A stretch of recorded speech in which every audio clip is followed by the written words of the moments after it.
Live from the American Gulf Coast, it's the Dave Nemo Show.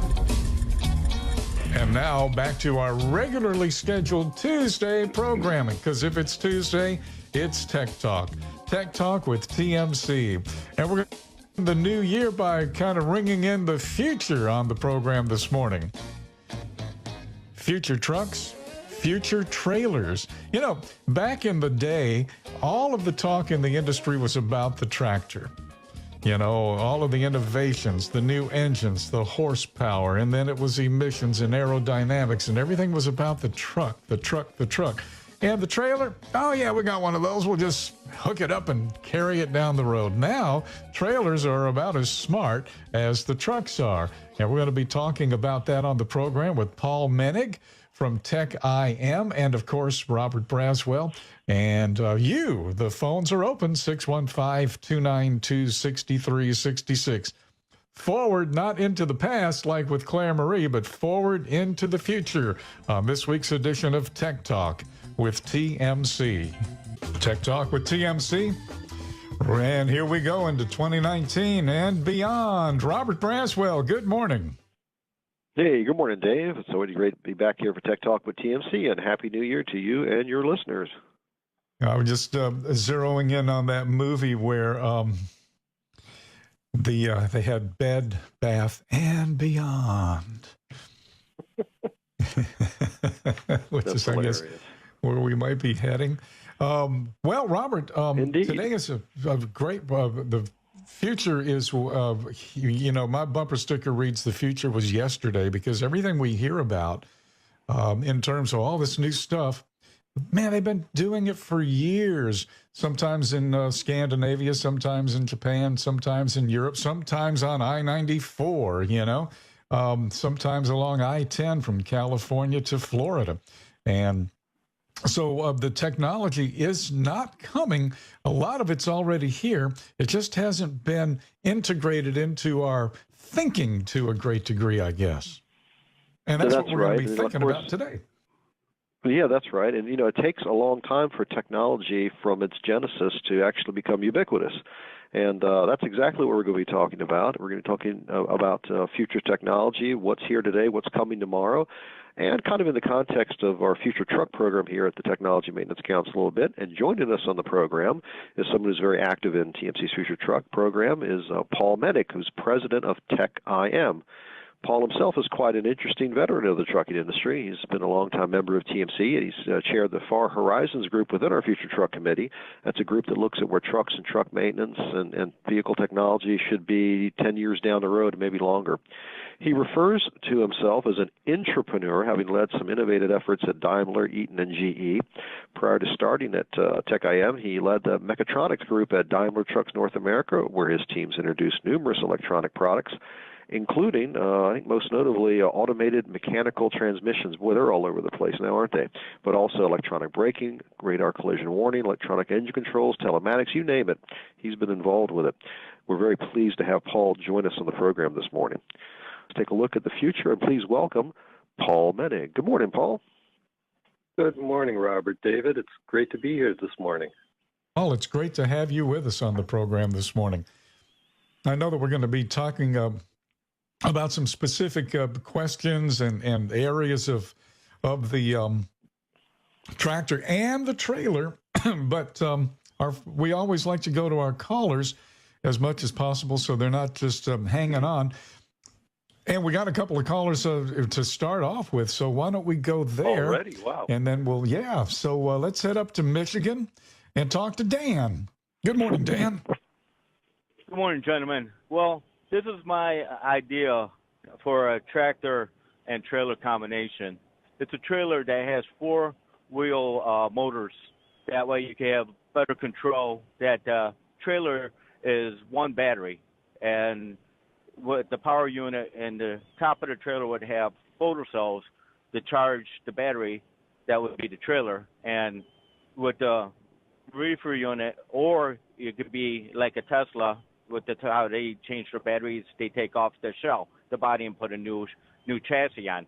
I could see a trailer being the same thing. Everybody's so idea of making the tractor the battery source. Why aren't they doing that with the trailer? The trailer, you could downsize the motor on the tractor, and make the trailer the whole power unit. This way, you got better control during the winter. That way, when they start feeling slippage or anything, the motors would kick in to keep the tractor on or the trailer on the road. And on top of that, you don't need it like if you're in a yard, a work yard.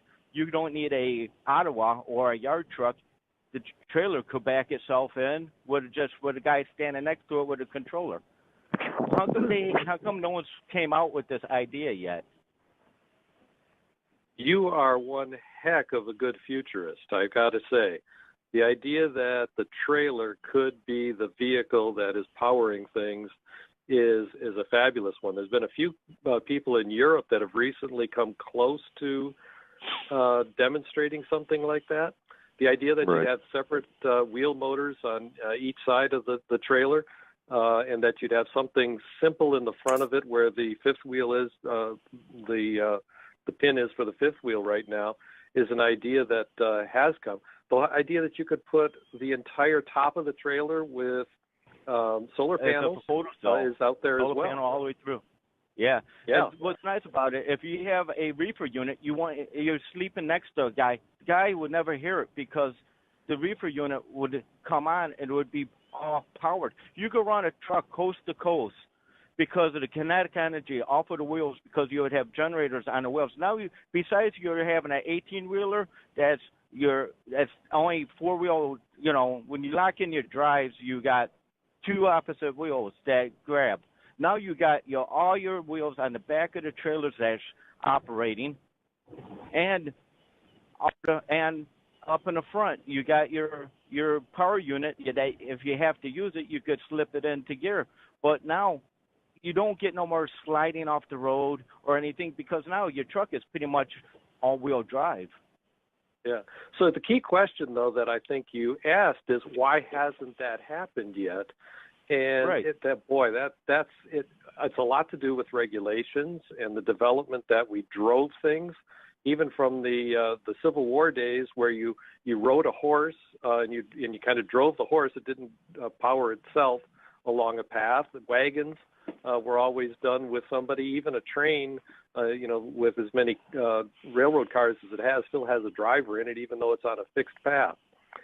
So in our industry, I was thinking over the weekend and talking with some people, it used to be that we talked about there being about 3.5 trailers per tractor, because you take your tractor, you drop off the trailer at a warehouse somewhere, or a yard, or a port, or a rail head or something, and then you'd go or get they get lost. Load and take it. Yeah, or they get lost. And I'm not positive of this. I got to look up some numbers, but I think I saw something that suggested that that's dropped to about 2.7 trailers per tractor now. So there have been some improvements. Because they don't get lost as much. Great. Well, with the technology that would be in that trailer and the cost of that trailer, I don't think they would be dropping it off somewhere and forgetting about it. Well, and that's been a big thing. You know, a tractor today costs about $120,000 to $150,000, and a trailer is around $35,000. So there's a lot more technology on the tractor side than on the trailer side at this point in time. Now, that will change. Robert mentioned, it takes time for innovations to happen. And he mentioned that I worked on automated mechanical transmissions. I worked on them initially in the mid-1980s, and it's only in the last 3 or 4 years that they've reached 75% penetration for new vehicles. So that's on the order of 30 years of development. And I saw something recently on the good old-fashioned compact disc. It took 15 years from the time it started to be used as a medium for playing music and eventually watching videos with DVDs. It took 15 years for it to peak, and then another 15 years to decay off. Do you use a CD still in your truck or not? Or are you streaming everything? I stream everything. Hell, okay. Heck, I don't even have cable at my house no more. I stream at that too. Okay, you're one of the early adopters. You must be waiting to see what's going to be announced at CES this week then. I like to see. I like to hear. But yeah, like I was just saying, everyone's so fixated on making the trucks all battery powered, and you got all the battery sets in the truck, but you got a 53-foot trailer that is, you could make the whole chassis one big ion battery, and on top of that, you could always take the sides off the trailer and make it a flatbed. So you got so many versatilities out of a trailer, and now the tractor that was $100,000 flips and goes down to $79,000 because your power unit is behind you pushing you instead of you pulling it. I just never understood why. I even tried to call Great Dane and try to give them my idea, and no one ever wanted to call me back. I tried utility Great Dane to shoot them this idea. No one wants it. So here I am. I'm giving it to. You know, there was an interesting movie a couple of years ago called Logan, which was about one of the X-Men characters. But the most interesting thing in that movie for me was the transportation. You know, in Logan they had these basically autonomous trailers, self-driving trailers. That was just the box, the 53-foot box on a container chassis that just moved about 45 miles an hour back and forth, completely autonomous. And from the looks of it, it looked like it had solar powers and was battery operated and all that. And I wish that it had more about that than the actual movie itself. It wasn't that great a movie, but the transportation in it was really cool. It was very thought-provoking if you're in our industry. Mm-hmm. Yeah, that one scene where they were running across the highway and those trailers were coming down the road. It's kind of scary, too, when you think about it. Did you see that movie, Paul, by any chance? I know the movie, but I can't. It's been a long, long time since I watched it. Yeah. But what I did just yesterday, I was driving from visiting my son up in Seattle down back here to Portland on I-5. And when you think about the trailers, you know, what we were just talking about, we mentioned reefers, and we were basically talking a dry van. The idea of a flatbed came in there. But in that short amount of time, I mean, I think, practically every type of trailer that we use in the United States.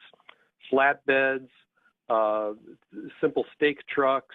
I saw drop trailers. I saw bulk carriers of various sorts, fuel tankers, refrigerated vehicles, soft siders, logging trucks, where actually, you know, it's kind of interesting in our legal system that it's a logging truck, it's not a trailer, and so that part that you're carrying behind is actually not a trailer. A lot of doubles, not too many triples, you know, so we had the dollies that go between them and things with pintle hooks, with especially it was mostly FedEx Ground that I saw traveling. So there's an awful lot of different types of freight that we have to carry that make a difference. And, you know, we talk about this last year was almost 500,000 trailers that were manufactured. The majority of those were the dry vans that, you know, most people are familiar with, but there was still a large percentage of all those other variations of trailers that we need to be able to carry a variety of things. Another thing that caught my attention was how we're using various types of containers coming off the ships. For some reason, I had it in my head that they're all the same size, but I saw 46-foot containers, I saw 53-foot containers, I saw little 22-foot containers. I saw container chassis that were hauling 3 and 4 different containers on the same chassis because they were so short. So there's an awful lot that we can do to improve how we are hauling freight. And that's where I'm thinking, you know, there's going to be a lot of development in the next 15 years with what we're doing with trailers. And being able to watch the freight that's actually being hauled.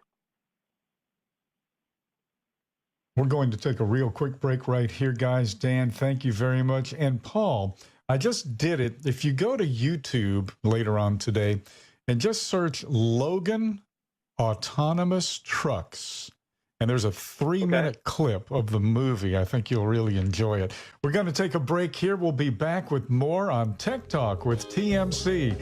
Robert Braswell, of course, our co-host, the executive director of the Technology and Maintenance Council. Paul Menig is with us as well.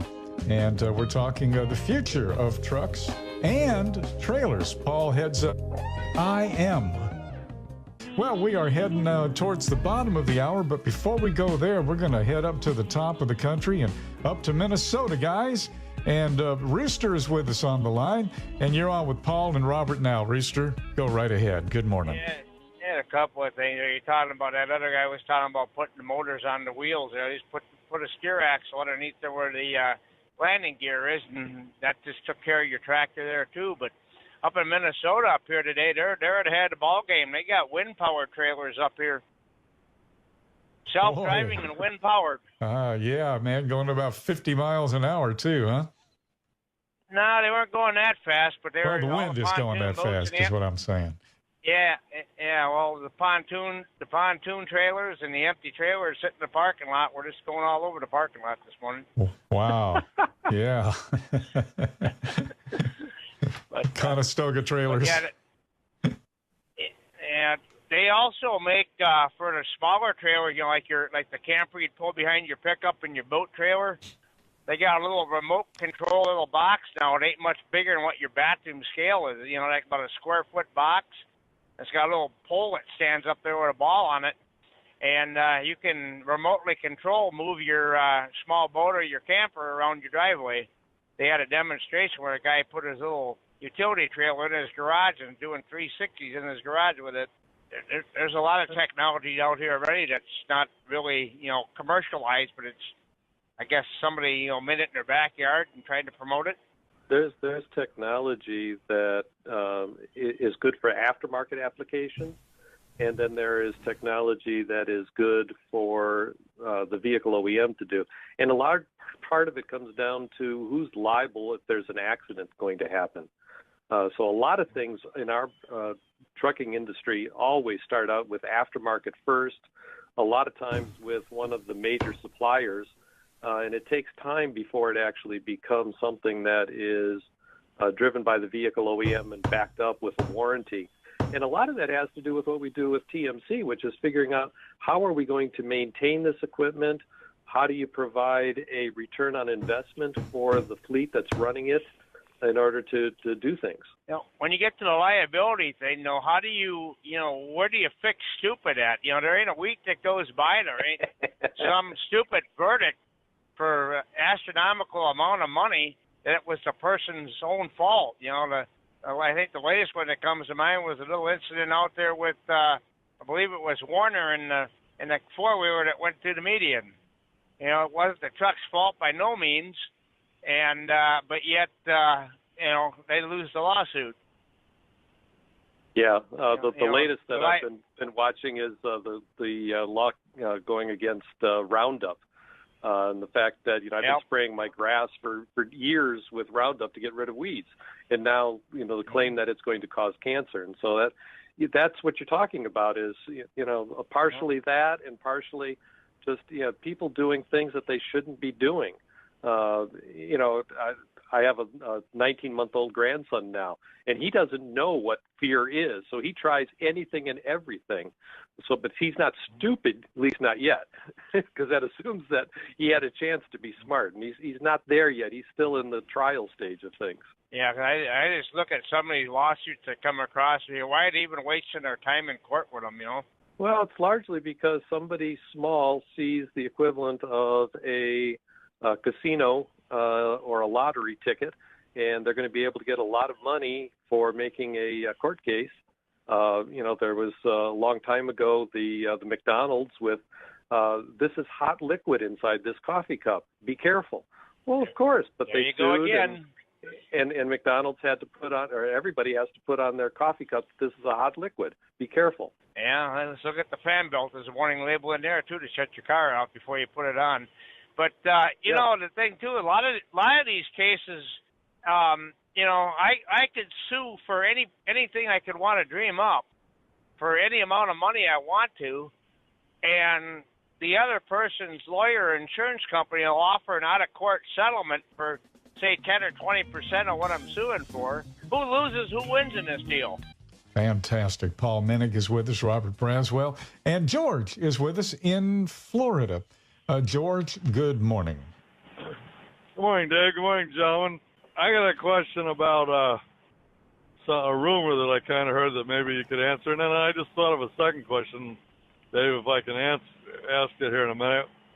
But I heard that in 2020, EPA has miles per gallon requirements for new big trucks that none of the truck manufacturers and engine makers can meet without going back to 55 miles an hour. Is that a possibility that they're going to do that in order to comply?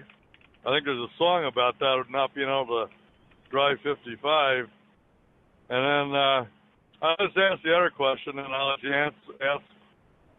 But it's been 15 years now since they started with these aftermarket emissions that they're adding to the engines. And I did a little bit of research and looking into it, because I couldn't understand it. It's been this long, and these engine makers haven't integrated all these emissions right into the engine to cut down on the cost and the maintenance cost and the loss of engine life, except for the fact that there's only 3 or 4 countries in the world that are doing this. We don't have CAT anymore because they have such a small percentage of the market here, and you can buy a new C15 in Mexico without twin turbos. So why is it taking so long for them to fix this problem? And I'll just let you guys answer the questions, and thanks for taking my call, Dave. Hey, George, let me try the first question first, which has to do with emissions regulations, particularly CO2. The idea that we have the Paris Accords that most countries have signed up to in order to limit CO2 and emissions, and that's going on all around the world, and trucks are a portion of that, cars are a portion of that. The next big regulation for trucks in the United States is 2025 regulations, but EPA, the Environmental Protection Association, is in negotiations with California Air Resources Board and the truck OEs to come up with some additional regulations to control that. Now, most of that has been handled, as you say, by the engine. Some of it is, we have trailers that most of the van trailers have to have a aerodynamic device associated with them. A lot of it has been done with the tires. You'll see that most of the vehicles today are more aerodynamic looking. And most recently, the Federal Motor Carrier Safety Administration is allowing Stone Ridge to run field tests without mirrors, because there's another 0.5% of fuel economy that can be saved by not having a mirror and having a much smaller camera that would be out there.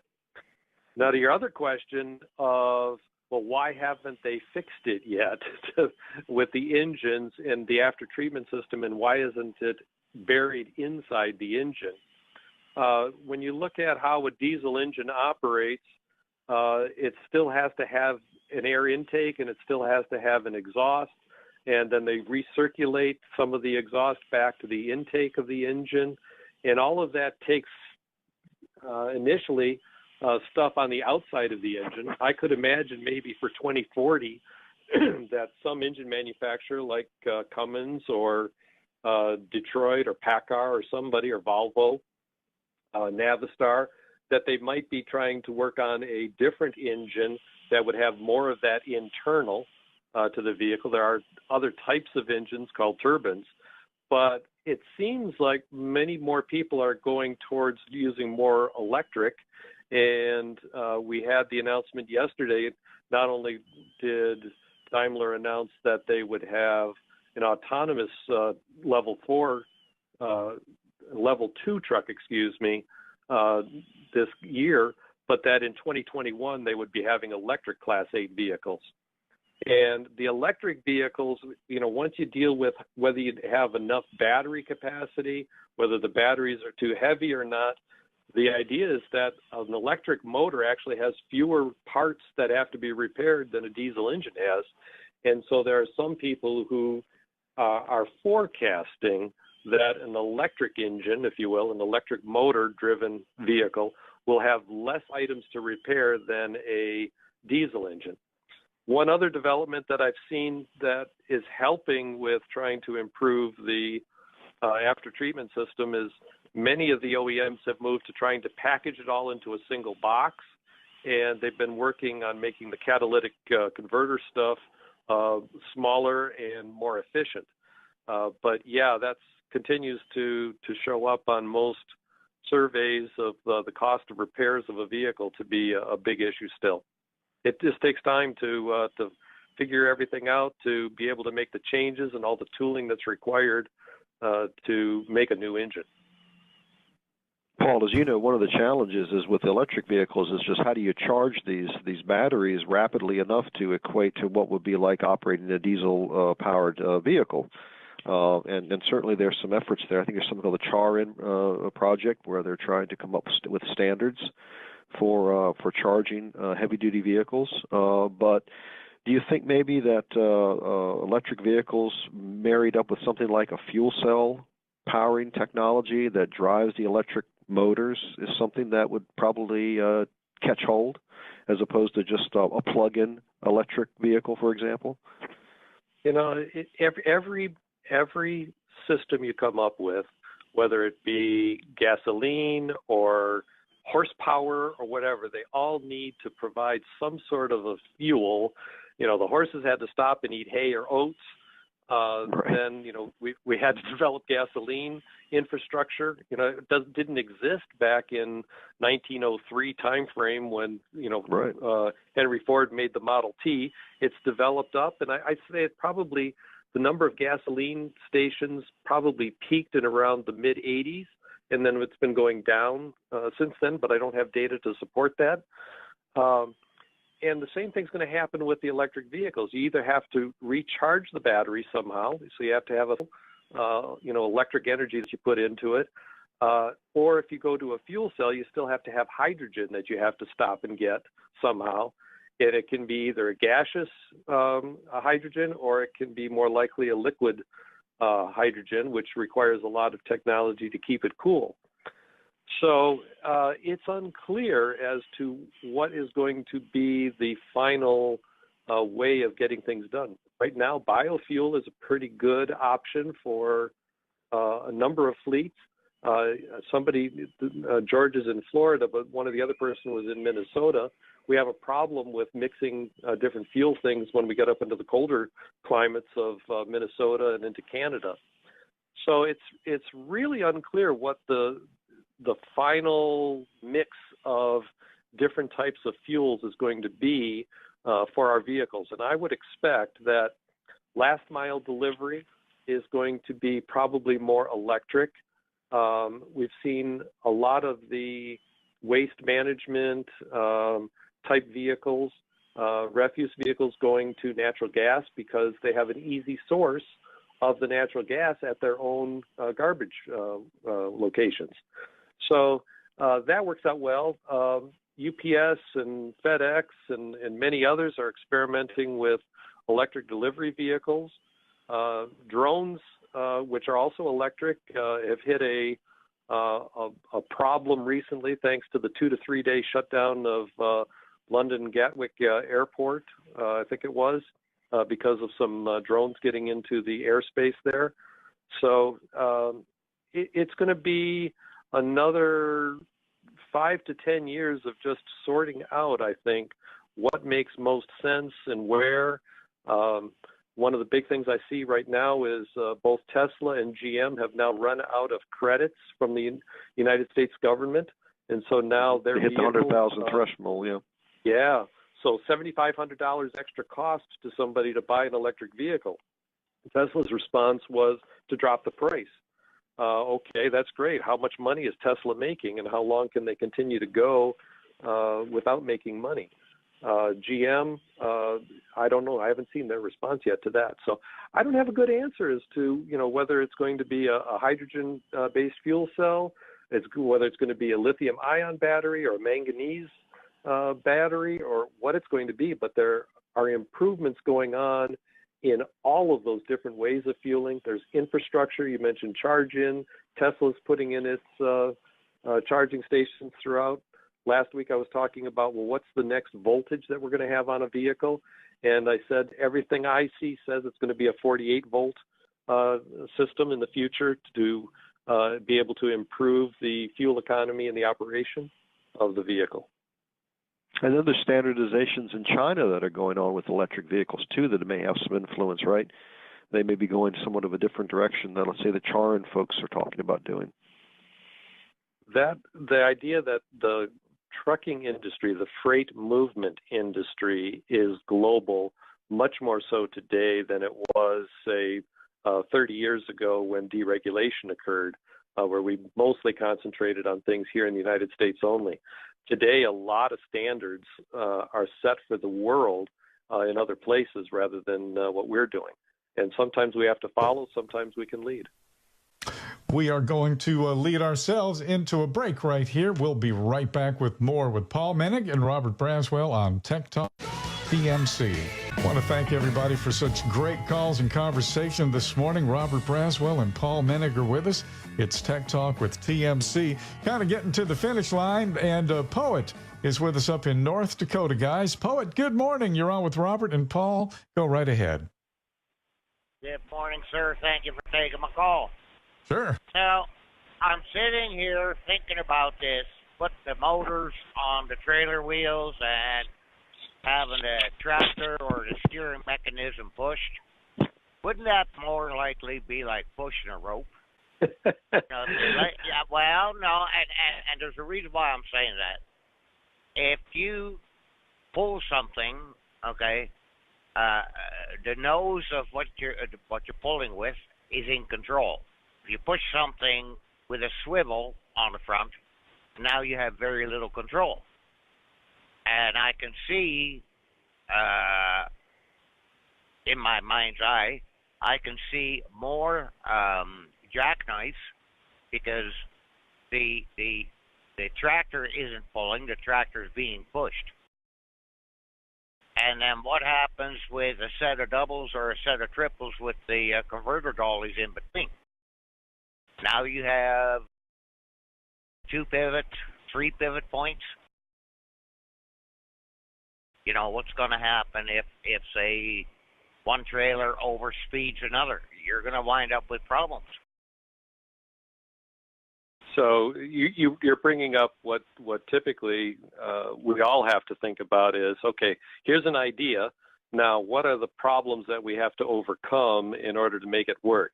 The first thought that came to my mind as you said that was, if I look at a lift truck, which is used in factories everywhere, used outside. If I look at a lot of agricultural equipment, it basically is driven from the rear of the vehicle and is able to pivot very easily in tight spaces.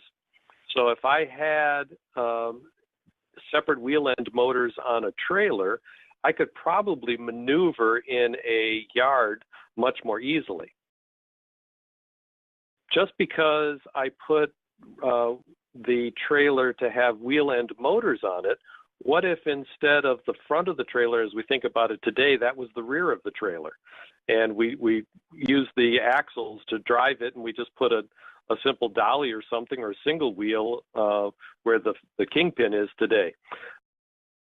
But that's what innovation is all about, is trying to say, okay, let's take all of our blinders off and let's see what makes sense and what can be done.